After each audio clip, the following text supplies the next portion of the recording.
Okay, hi baby. Right, we're doing the next 1964, yeah, and from that we've got the yearbook for 1964, yeah, being the year that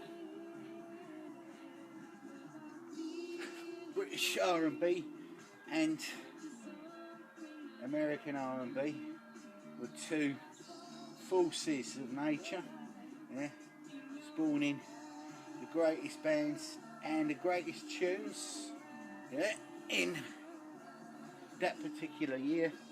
And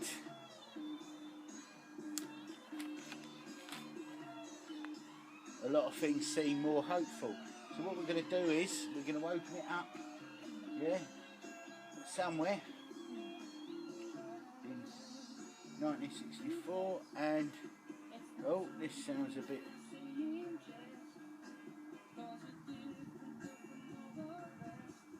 This is Government and Public Offices, 1964, Societies and Institutes, and I'm trying to look for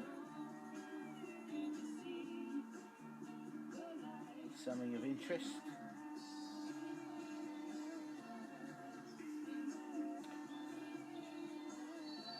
Yeah.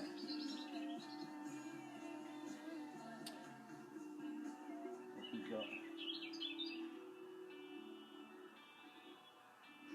British Broadcasting Corporation, the BBC, Broadcasting House, Portland Place, London W1, Langham 4468. Director General was H. Colton Green, OBE. I don't think this is going to be very interesting. The Cabinet Office was Great George Street, St. London, sorry, not St. London, Great George Street,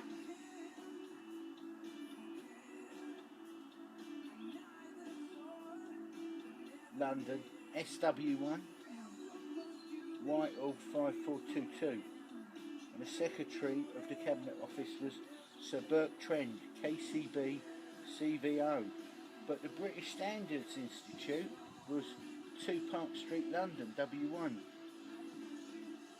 Mayfair 9000, yeah, whereas now we know it's just over the road there because we can see it a mile high. Oh, okay, it's not a mile high, but we can see it, yeah,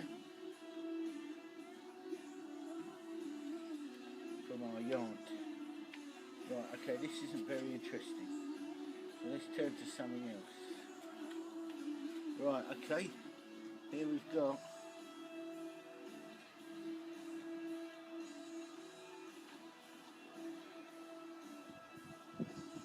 feature films shown in the UK, yeah, so this is 63 to 64. Oh, they've got, I'll just turn it back a page, the Oscars, the best film award was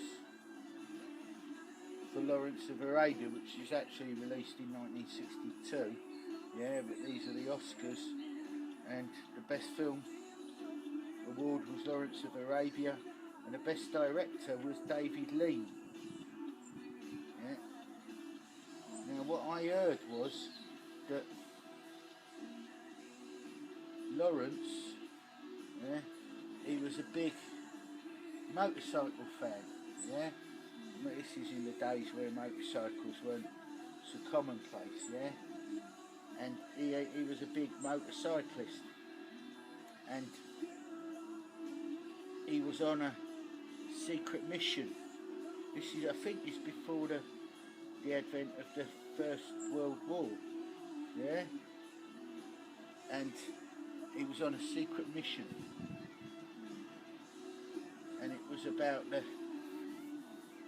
oil, about having a train line yeah, not a pipeline, a train line, yeah, specially built to get oil, I think, through Turkey and then through Europe into the UK, something like that.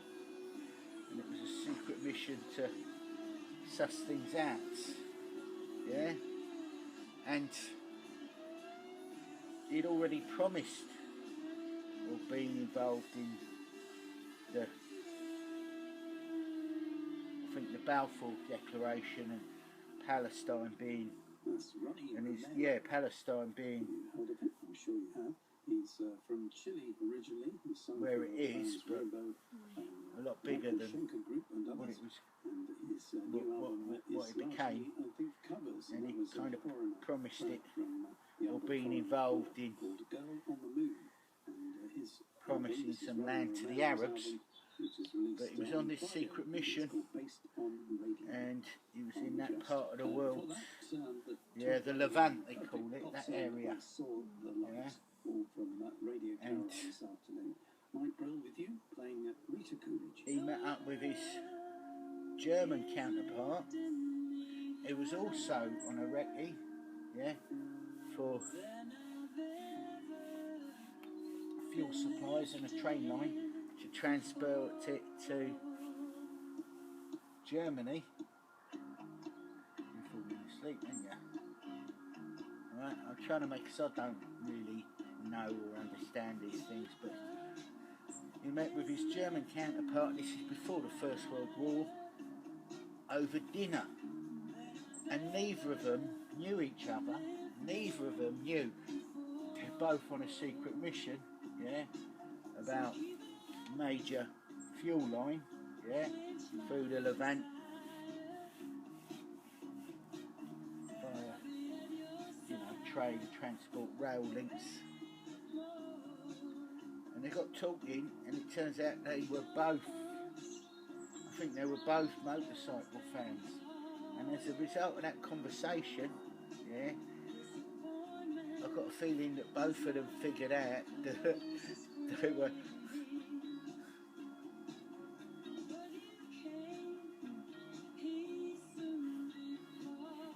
on the same mission, but on either side of the argument, yeah. And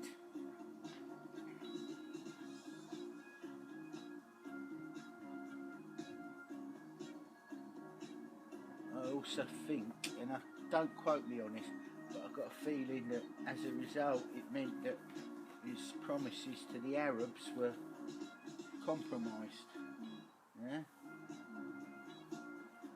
And I only got that as hearsay, yeah.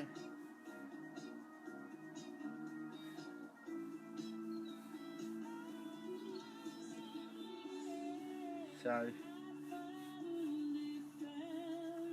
don't really know.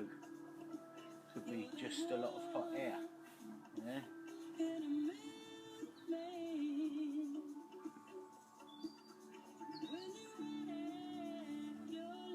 So there you go, that's a quack story that I didn't tell very well, but I believe it to be true. And a major contributor to the situation, yeah. We've got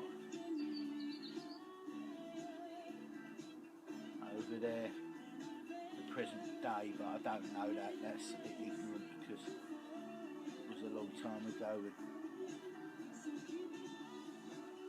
there's a lot of shit we'll never know about. Oh, hang on.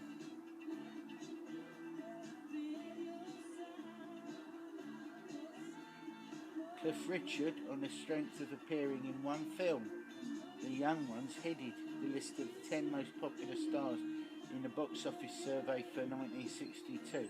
So even though this is about 1964, the films were released in 1962, still being watched in 1963, and that's when they've done all the surveys and then written it up in a book called 1964. So Cliff Richard was the most popular film star of 1962. Yeah. But in terms of money making,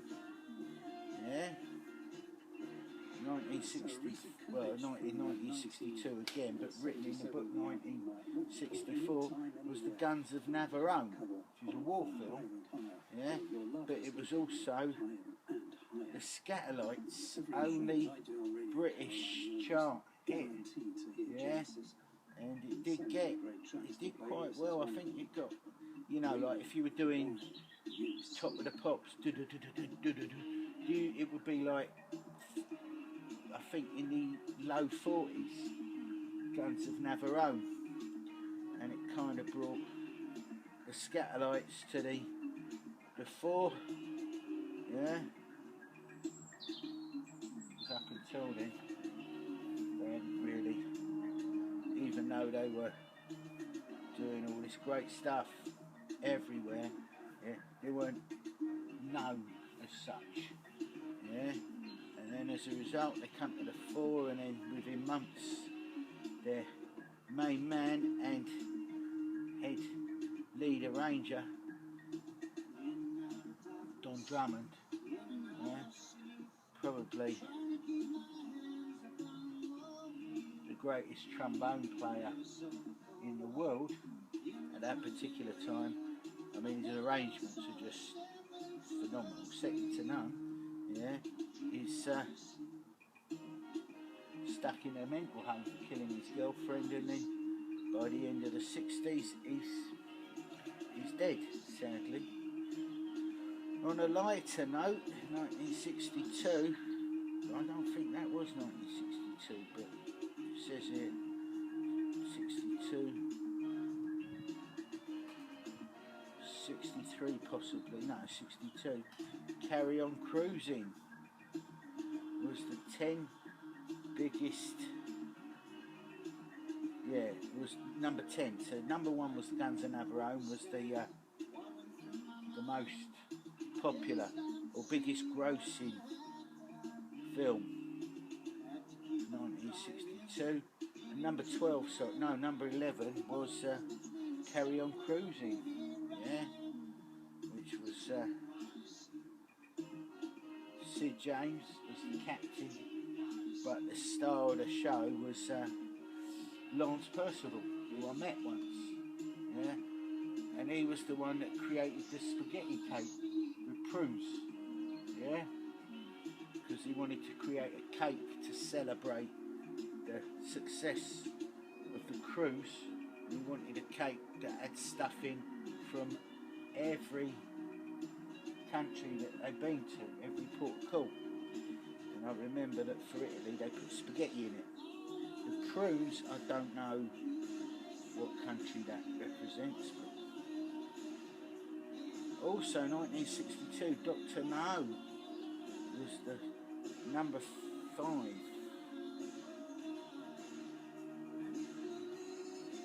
Oh, hang on, these are the 12 greatest money-making films in the world, it appears, and 8 of them were British. 8 of them. In fact, the top, 5 of the top 6 were British. Dr. No, yeah, the first James Bond movie, yeah, which interestingly was set in Jamaica, yeah. It's just weird the Guns of Navarone was number 1. And of course,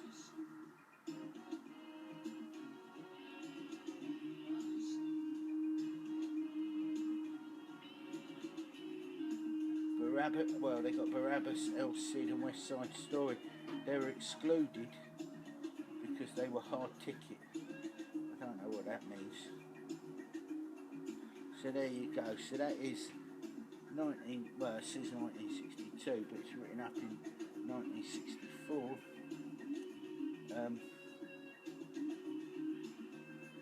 So the 10 films were The Guns of Navarone, The Young Ones, Only Two Can Play, yeah, The Comancheros, Dr. No, A Kind of Loving, Sergeant's Free, Blue Hawaii, The Road to Hong Kong, That Touch of Mink, Waltz of the Toreadors, Carry On Cruising. Amazing. Let's have a look. Is there anything else that I can read quickly?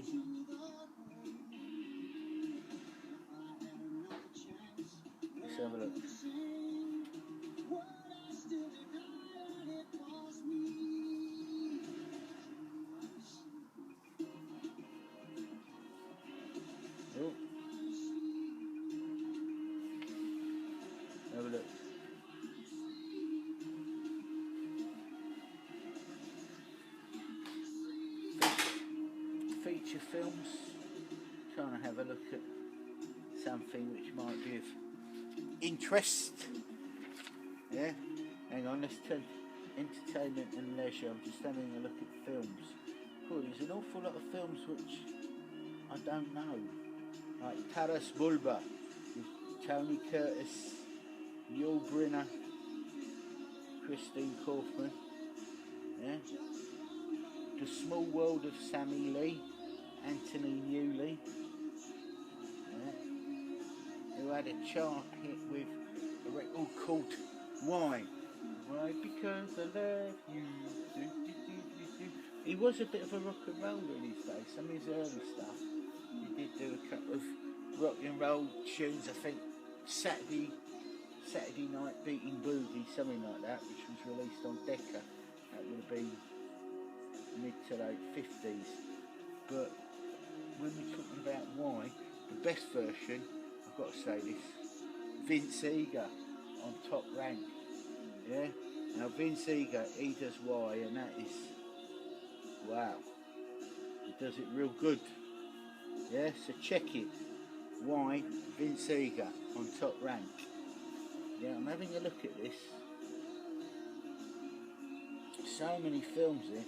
Private Potter, Tom Courtenay, Ronald Fraser. I think that's been on recently. Quite recently, I think.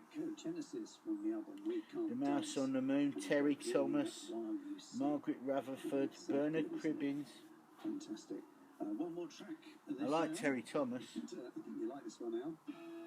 It's from the Small Faces. This one is Son of Spartacus, Son of Flubber.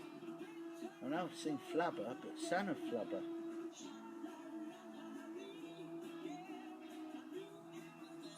What else have we got here?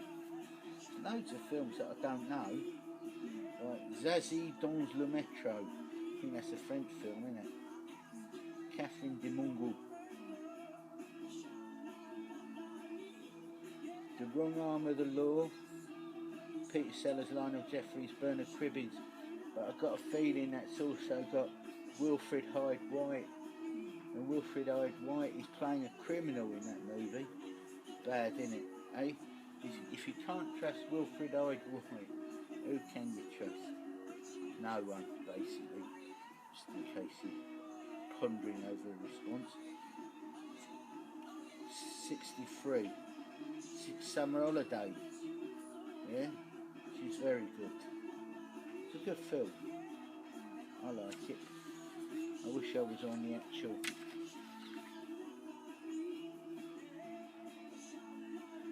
The Queen Mother. She opens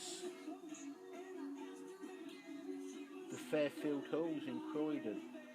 Yeah, 1,250,000 pounds. New cultural centre. Yeah.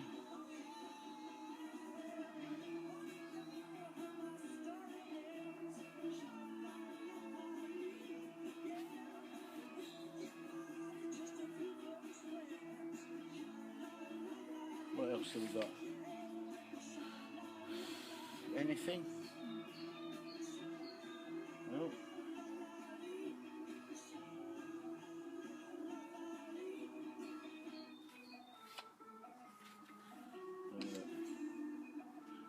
Plays in London. Oh. Ballet of the Year.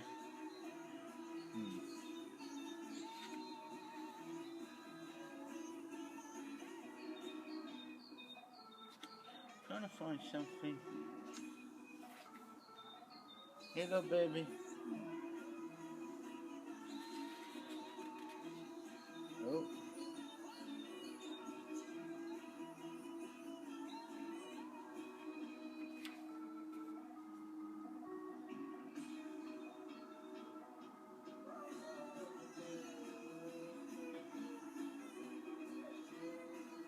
That song going round my head for a few weeks now.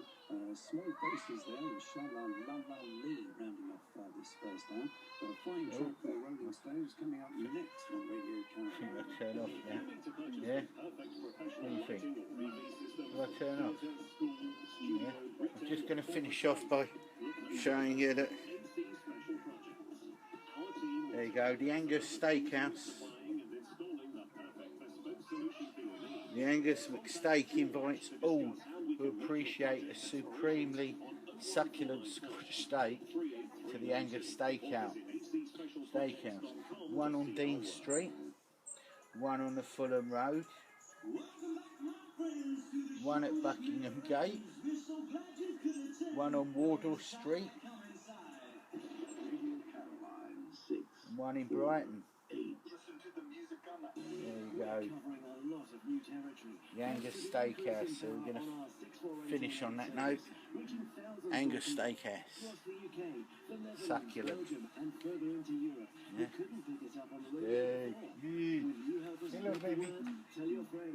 Right, let's stop it there, yeah? Stop it there. We've got some great publicity leaflets too. Perfect for handing out to people who perhaps didn't realise Caroline was still going strong.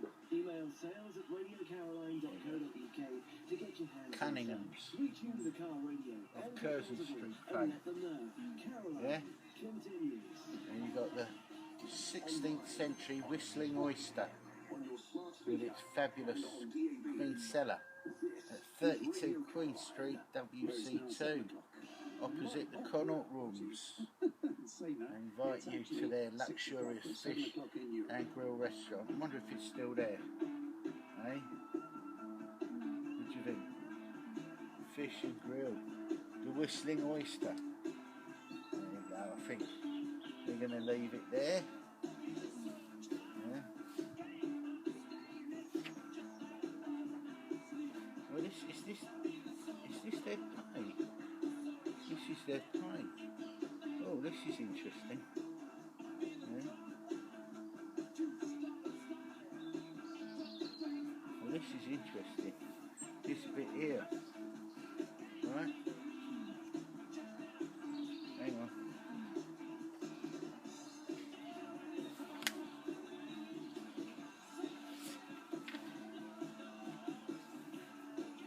There you go, right, hang on. I'm just going to do this bit. I've just turned to a different page there. Yeah? And that page shows the Parliament, the Supreme Legislature of the United Kingdom, consists of the Queen, the House of Lords and the House of Commons. Yeah? And this is the Cabinet in this would have been 1964, but this would have been from 1963, and it's got listed the Prime Minister, yeah, gets paid 10 grand, £10,000, there you go, Prime Minister, yeah, get 4,000 tax free, yeah,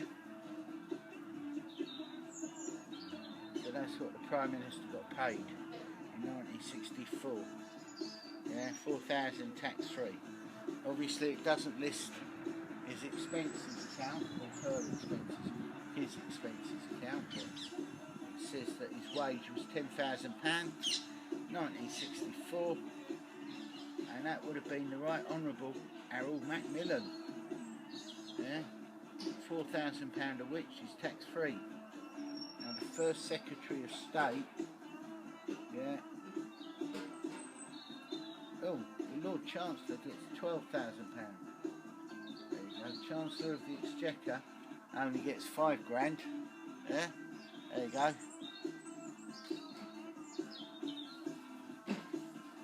Interesting. And that was, who was it? The Right Honourable Reginald Maudling MP, 1963-64.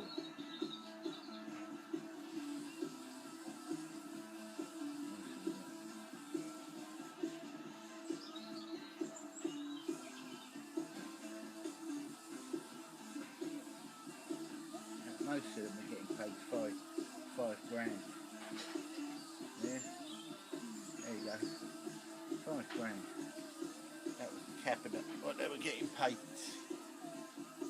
Yeah. Oh. There you go. 1964.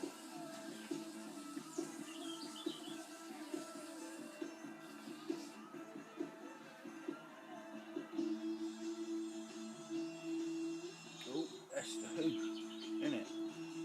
I think we'll stop it there.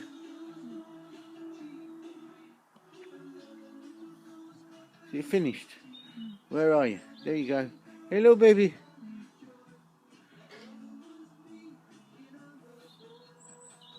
My name is Bill as I'm a head case. It's the Who. Yeah, the Who. Yeah. I think that's enough. Yeah. Hello, baby. You happy?